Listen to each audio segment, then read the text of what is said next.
Hi everyone, it's your boy Robert here. Today I'll talk you through about what the Dragon Boat Festival in China is all about. Its history, its culture, and its significance to Chinese people.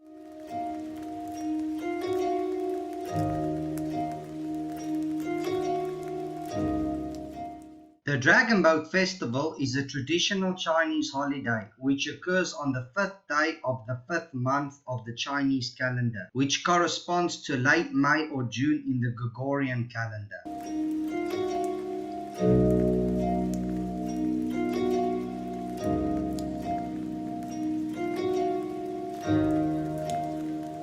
The history and cultural traditions of the Dragon Boat Festival stem from the life and death of one man that goes by the name of Yuan. On the 5th of May 278 BC, after writing his last poem, Yuan drowned himself in the Miluo River, which is the location my family and myself visited during our Dragon Boat Festival of 2022. We took a pilgrimage to the heart of where it all began. Miluo City was built on the site next to the Miluo River where Yuan drowned himself. It's next to the city of Yueyang, which is 1.5 hours drive north of Changsha. The GPS took us on a little bundu bashing in the countryside, but eventually we got to Miluo City. It was raining cats and dogs at one point, and we were worried that the whole day would be a waste. I remember my wife Xiaomi telling me that the dragons in the river are happy and dancing because it is raining. I remember replying, yes, but I'm not.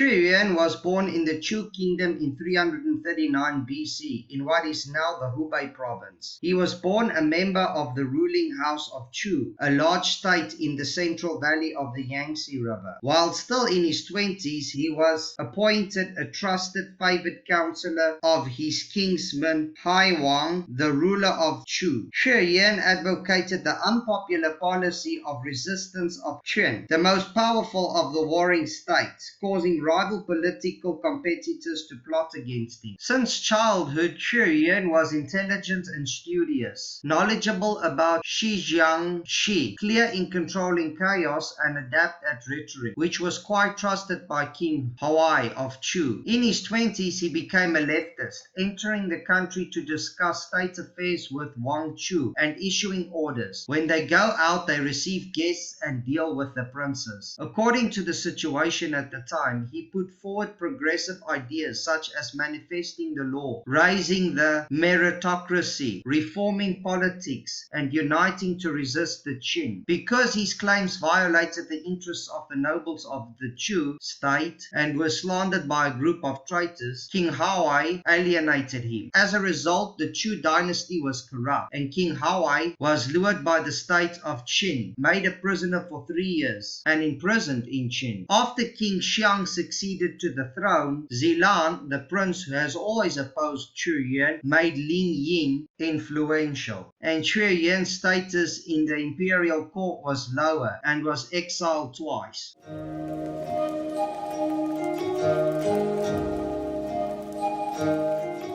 Because of the rain, the event was watered down and people were scarce. Thankfully, the weather cleared up and we could enjoy the day.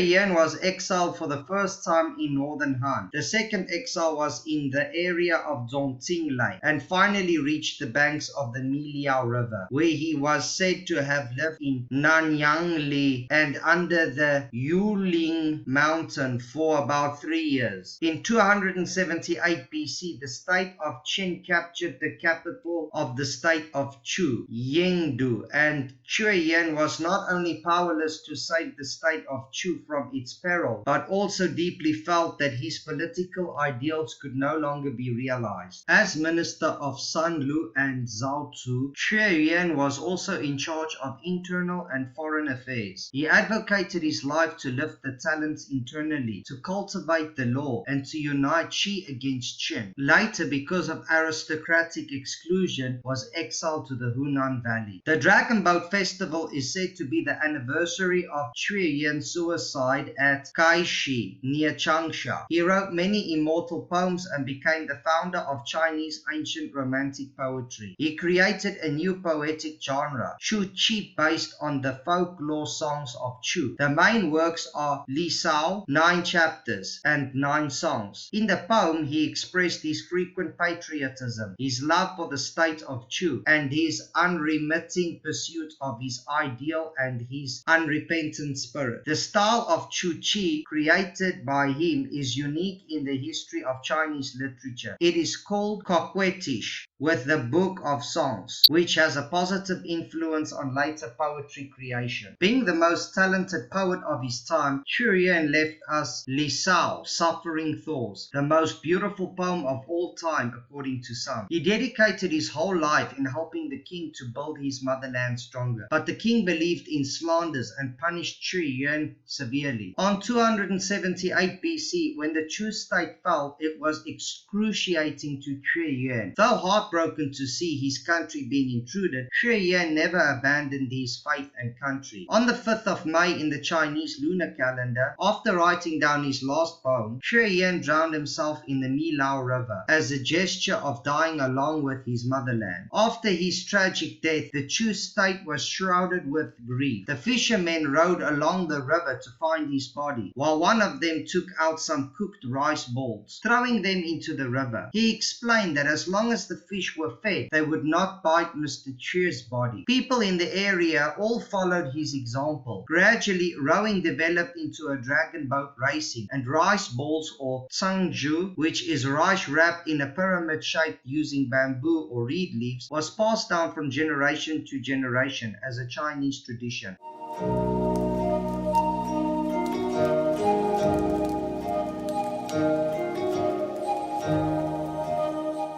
You are about to hear the last poem Xue Yuan wrote before his suicide. It's translated by David Hawkes, and I used an AI from VoiceMaker to deliver this piece. Enjoy.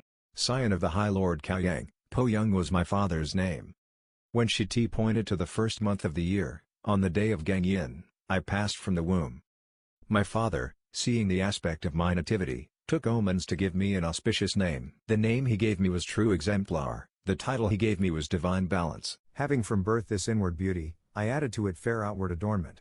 I dressed in Selenia and shady angelica, and twined autumn orchids to make a garland. Swiftly I sped, as in fearful pursuit, afraid time would race on and leave me behind. In the morning I gathered the angelica on the mountains, in the evening I plucked the sedges of the islets. The days and months hurried on, never delaying, springs and autumns sped by in endless alternation, and I thought how the trees and flowers were fading and falling, and feared that my fairest beauty would fade too. Gather the flower of youth and cast out the impure. Why will you not change the error of your ways? I have harnessed brave coursers for you to gallop forth with. Come, let me go before and show you the way. The 3 kings of old were most pure and perfect, then indeed fragrant flowers had their proper place. They brought together pepper and cinnamon, all the most prized blossoms were woven in their garlands. Glorious and great were those 2, Yao and Shun, because they had kept their feet on the right path. And how great was the folly of Chie and Cho, who hastened by crooked paths, and so came to grief. The fools enjoy their careless pleasure, but their way is dark and leads to danger. I have no fear for the peril of my own person, but only lest the chariot of my lord should be dashed. I hurried about your chariot in attendance, leading you in the tracks of the kings of old. But the fragrant one refused to examine my true feelings. He lent ear, instead, to slander, and raged against me. How well I know that loyalty brings disaster, yet I will endure, I cannot give it up. I called on the ninefold heaven to be my witness, and all for the sake of the fair one, and no other. There once was a time when he spoke with me in frankness, but then he repented and was of another mind. I do not care, on my own count, about this divorcement, but it grieves me to find the fair one so inconstant. I had tended many an acre of orchids, and planted 100 rods of mellow lotus. I had raised sweet lichens and the cart halting flower, and asarums mingled with fragrant angelica, and hoped that when leaf and stem were in fullest bloom, when the time had come, I could reap a fine harvest. Though famine should pinch me, it is small matter, but I grieve that all my blossoms should waste in rank weeds. All others press forward in greed and gluttony, no surfeit satiating their demands.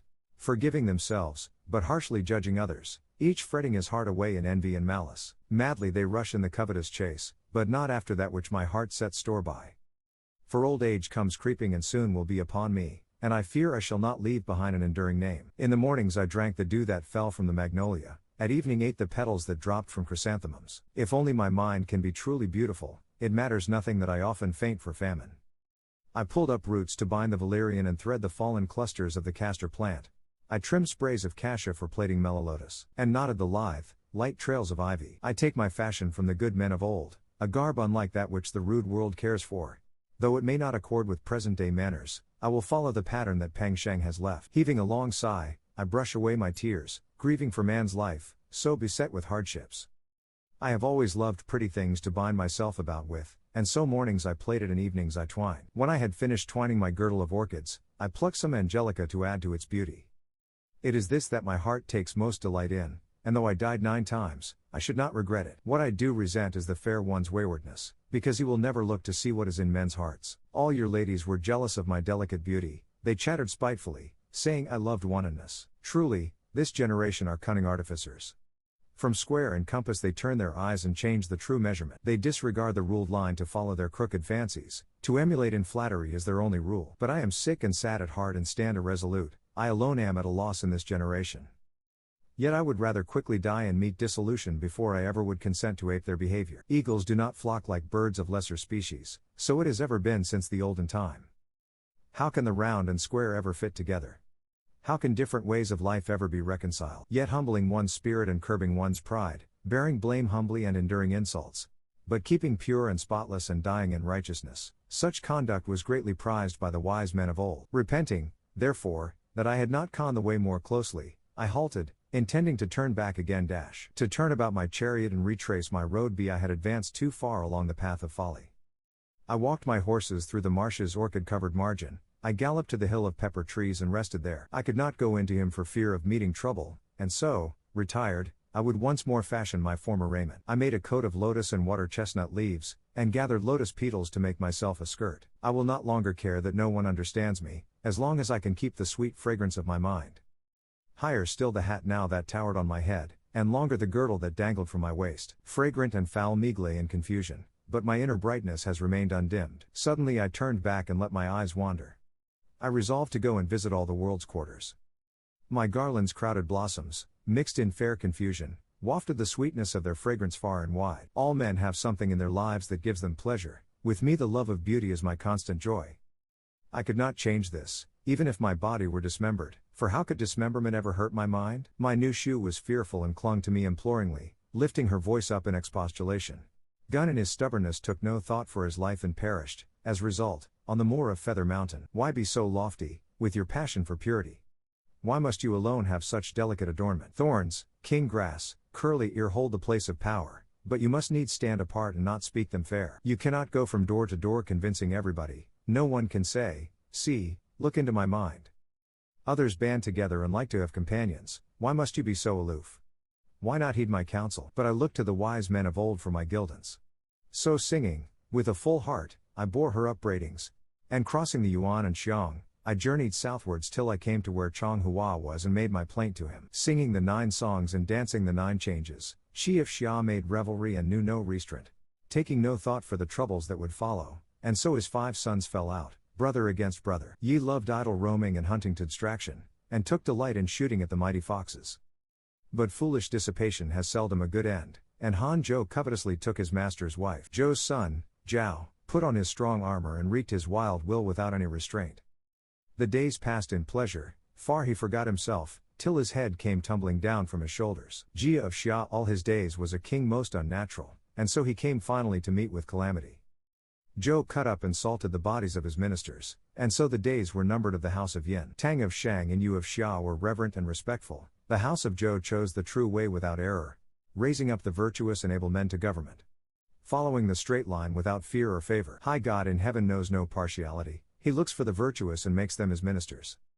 For only the wise and good can ever flourish if it is given them to possess the earth. I have looked back into the past and forward to later ages, examining the outcomes of men's different designs.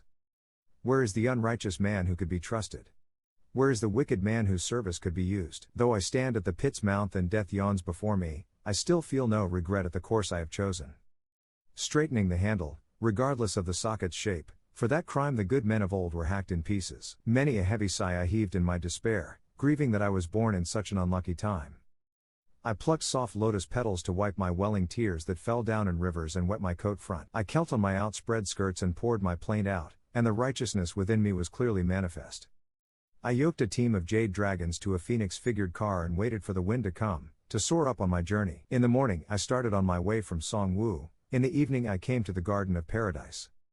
I wanted to stay a while in those fairy precincts, but the swift-moving sun was dipping to the west. I order Shiho, sun charioteer, to stay the sun steed's gallop, to stand over Yanzhou Mountain and not go in. Long, long had been my road and far, far was the journey, I would go up and down to seek my heart's desire. I watered my dragon steeds at the pool of heaven, and tied their reins up to the Fusong tree. I broke a sprig of Ruo tree to strike the sun with. First I would roam a little for my enjoyment. I sent Wang Shu ahead to ride before me, the wind god went behind as my outrider. The bird of heaven gave notice of my comings, the thunder god warned me when all was not ready. I caused my phoenixes to mount on their pinions and fly ever onward by night and by day. The whirlwinds gathered and came out to meet me, leading clouds and rainbows, to give me welcome. In wild confusion, now joined and now parted, upwards and downwards rushed the glittering train. I asked heaven's porter to open up for me, but he led across heaven's gate and eyed me churlishly. The day was getting dark and drawing to its close. Nodding orchids, I waited in indecision. The muddy, impure world, so undiscriminating, seeks always to hide beauty, out of jealousy. I decided when morning came to cross the white water, and climb the peak of Langfang, and there tied up my steeds. Then I looked about me and suddenly burst out weeping, because on that high hill there was no fair lady. Here I am, suddenly, in this house of spring. I have broken off a jasper branch to add to my girdle. Before the jasper flowers have shed their bright petals, I shall look for a maiden below to give it to. So I made Feng Long ride off on a cloud to seek out the dwelling place of the Lady Fu Fei. I took off my girdle as a pledge of my suit to her, and ordered lame beauty to be the go-between. Many were the hurried meetings and partings, all wills and caprices, she was hard to woo. In the evening she went to lodge in the Qiangshi mountain. In the morning she washed he hair in the Waipan stream. With proud disdain she guarded her beauty, passing each day in idle, wanton pleasures. Though fair she may be, she lacks all seemliness. Come. I'll have none of her, let us search elsewhere. I looked all around over the earth's four quarters, circling the heavens till at last I alighted. I gazed on a jade tower's glittering splendor and spied the lovely daughter of the Lord of Song. I sent off the magpie to pay my court to her, but the magpie told me that my suit had gone amiss. The magpie flew off with noisy chatterings. I hate him for an idle, knavish fellow. My mind was irresolute and havering, I wanted to go, and yet I could not. Already the phoenix had taken his present, and I feared that Gao Xin would get there before me.